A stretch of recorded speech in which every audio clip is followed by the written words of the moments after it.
Hi అండి, ఈరోజు ఈ వీడియోలో సింపుల్గా అలాగే టేస్టీగా రాగి సూప్ ఎలా చేసుకోవాలో చూపిస్తాను. చలికాలంలో ఈ రాగి సూప్ వేడివేడిగా తాగుతూ ఉంటే చాలా బాగుంటుందండి.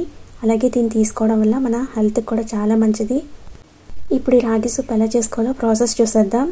దానికోసం స్టవ్ ఆన్ చేసి ఒక ప్యాన్ పెట్టుకోండి. అందులోని ఒక 2 స్పూన్ల నెయ్యిని వేసుకోండి, లేదా ఆయిల్ కూడా వేసుకోవచ్చు. నెయ్యి వేడెక్కిన తర్వాత సన్నగా తరిగి పెట్టుకున్న వెల్లుల్లి ముక్కలు వేసుకోండి. అవి వేగిన తర్వాత ఉల్లిపాయ ముక్కలు, ఒక పెద్ద సైజ్ ఆనియన్ తీసుకున్నాను, చిన్న చిన్న ముక్కలుగా కట్ చేసుకొని వేసుకోవాలి.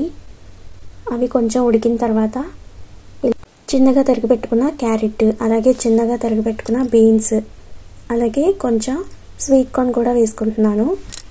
మీ దగ్గర ఉంటే వేసుకోండి, లేకపోతే లేదు. క్యారెట్, బీన్స్ కూడా వేసుకుంటే బాగుంటుంది. వీటిలో మీ దగ్గర ఏది అవైలబుల్గా ఉంటే అవి వేసుకొని చేసుకోండి. ఇప్పుడు వీటిని ఒక 2 నిమిషాలు బాగా కలుపుకున్న తర్వాత ఇందులోని నేను 2.5 గ్లాసులు వాటర్ వేసుకుంటున్నానండి. మీరు చేసుకోవాలనుకున్న క్వాంటిటీ బట్టి వేసుకోండి వాటర్ని. అలాగే అందులోని కొంచెం సాల్ట్, కొంచెం మిరియాల పొడి, అలాగే కొంచెం చాట్ మసాలా కూడా వేసుకుంటున్నానండి. చాట్ మసాలా ఉంటే వేసుకోండి, లేకపోతే లేదు. వేసుకుంటే బాగుంటుంది టేస్ట్. వాటిని ఒకసారి బాగా మిక్స్ చేసుకొని మూత పెట్టుకొని నురుగులు వచ్చేంత వరకు ఉడికించుకోవాలండి. ఈలోగా మనం రాగి పిండిని కలిపేసుకుందాం. దానికోసం ఒక చిన్న గిన్నెని తీసుకొని అందులోకి 2.5 స్పూన్ల రాగి పిండిని తీసుకుంటున్నానండి. ఈ సూప్ నేను 3కి చేస్తున్నాను అనమాట. సో నేను 2.5 స్పూన్లు తీసుకున్నాను. ఇప్పుడు ఈ పిండిని ఉండలు లేకుండా బాగా కలుపుకోవాలి.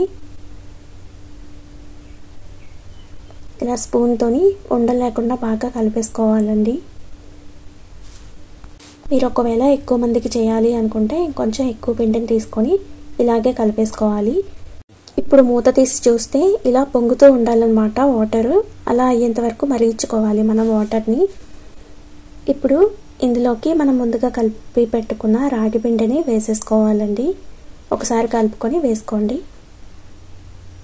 ఇప్పుడు ఇలా వేసుకున్న తర్వాత కంటిన్యూస్గా అలా కలుపుతూ ఉండాలండి. మనం రాగి పిండి వేసిన తర్వాత చిక్కబడడం స్టార్ట్ అవుతుంది. అలా కలుపుతూ ఉండాలి. మంటని మీడియం ఫ్లేమ్లో పెట్టుకొని కలుపుకోండి. ఈ రాగి పిండిలో ఫైబర్ ఉంటుంది కదా, సో మనం తక్కువగా తాగినా సరే కడుపు ఫిల్ అయిపోతుంది.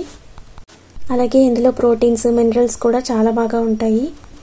డైట్ ఫాలో అయ్యే వాళ్ళకైతే ఇది మంచి రెసిపీ అండి. చక్కగా బ్రేక్ఫాస్ట్ లాగా లేకపోతే ఈవినింగ్ అయినా సరే మంచిగా సూప్ చేసుకొని ఇలా తాగొచ్చండి. చిన్నపిల్లలకు కూడా ఇది హ్యాపీగా పెట్టొచ్చండి. వాళ్ళ ఎముకలు గట్టిపడతాయి. ఎవరైనా సరే తీసుకోవచ్చండి దీన్ని. వీడియో కనుక నచ్చితే లైక్ చేసి నా ఛానల్ని సబ్స్క్రైబ్ చేసుకోండి. Thank you for watching. Bye.